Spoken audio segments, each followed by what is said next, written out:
Hi friends, welcome back to Socially Distant, and even in these troubled times, I'm Brian Noonan. Today's post is going to be a little longer than normal, so strap in. First, let me apologize for missing Freeform Friday. I know, you might not even realize that I missed Freeform Friday, but I did, so sorry. I had nothing but good intentions about posting an uplifting message, but you know what they say about good intentions. Well, here's the thing. We took that road, and we are now in hell. It's June 1st, 2020, and if you haven't been paying attention, here's where we're at. We're still in the grips of a global pandemic. Murder hornets have taken over. Millions of people are unemployed. Lines at food banks are historically long, and racism is still tearing this country apart. Did I miss something? Probably, but let's be honest. In my defense, stuff's coming at us so fast, it's hard to keep track. I was doing my best to be optimistic when the weekend started. Friday was a beautiful day. Sun was shining, it was in the mid-70s. Beautiful. I was excited about restaurants, bars, stores, and other businesses starting to reopen. I was planning on doing a fun post outlining my mundane but semi-normal plans for the weekend. I ended up spending Friday with my daughter going to help out my mom. She needed some stuff done around the house and some things from the store, and since I'm her oldest and, let's be honest, favorite son, I had no problem doing it.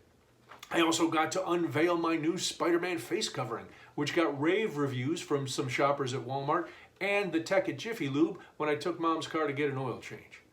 I also got news that Necco wafers, the most underrated candy in the history of sweets, was coming back to store shelves. Man, things were looking up. And then, reality hit. There have been protests all last week over the killing of George Floyd at the hands of police officers in Minneapolis. Now, Mr. Floyd's murder was another in a series of deaths of people of color at the hands of police. Anyone who saw the video of Mr. Floyd's horrific final moments agreed that this was murder and that the officers responsible should be arrested, charged, and punished. The fact that it took longer than a lot of people thought necessary was one of the factors that led to the protests. The rightful and needed protests in Minneapolis spread throughout the country. Then the protests changed, and we found ourselves watching the country burst into flames. Protests turned to riots. Riots led to looting. Cities were locked down. The National Guard was called in. People were arrested and injured. Businesses and vehicles burned. Now, like you, I watched video from around the country of people taking to the streets to protest racism, police brutality, and a system that has been broken since we've been a country. I understand and empathize with what the Black Lives Matter movement is saying, and if you don't, you need to educate yourself. It's not a win-lose situation, meaning that if one life matters, other lives don't. It doesn't work that way, so save me your tired rationalizations and excuses. I believe in our right to protest, and I know that sometimes peaceful protests don't always work.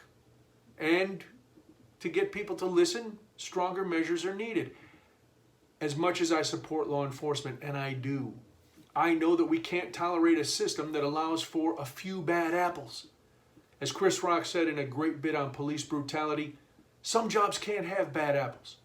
Now, if you haven't seen the bit, go look it up. It's hilarious, and I don't want to ruin the punchline for you.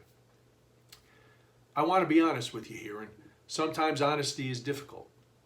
I have trouble watching the looting that doesn't appear to have anything to do with George Floyd's murder, any of the other incidents of people being murdered by police, or attacking a system that is broken. I watched over the last few nights as my city, along with many others, literally burned. I also watched footage of caravans of cars and U-Haul trucks pulling into strip malls, up to the front doors of high-end retailers and grocery stores, and people jumping out, smashing windows, and casually strolling in so they could steal whatever they wanted. I know that some are going to take this as me caring more about stuff than the issues, or blaming people who feel they have no voice for making a point, but that's not it. I just don't understand.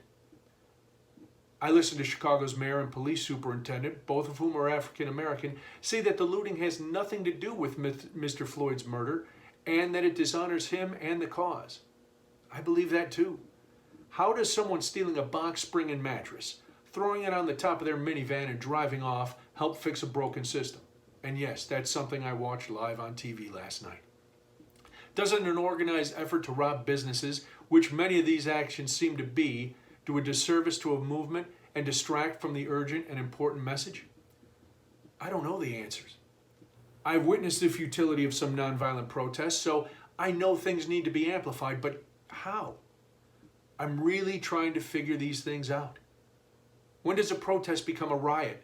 How can we hear a message when there are conflicting images coming in that distort that message? Why do we feel like we can't be supportive of something, but then decry things that we don't support and that we can't support?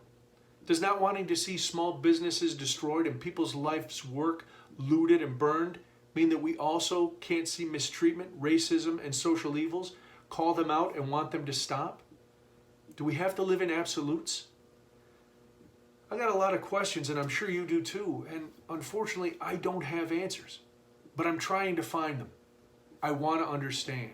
I want to be an ally. I want to do better, and I want us as a society to do better. I want my words and my actions to make a difference and not just be part of the chorus of the moment. How do we get there? You tell me. I'll try to keep it lighter tomorrow, but no promises. I do promise to be as honest as I can and to listen. Until then, stay safe, stay kind, stay strong, and as always, stay socially distant. Bye.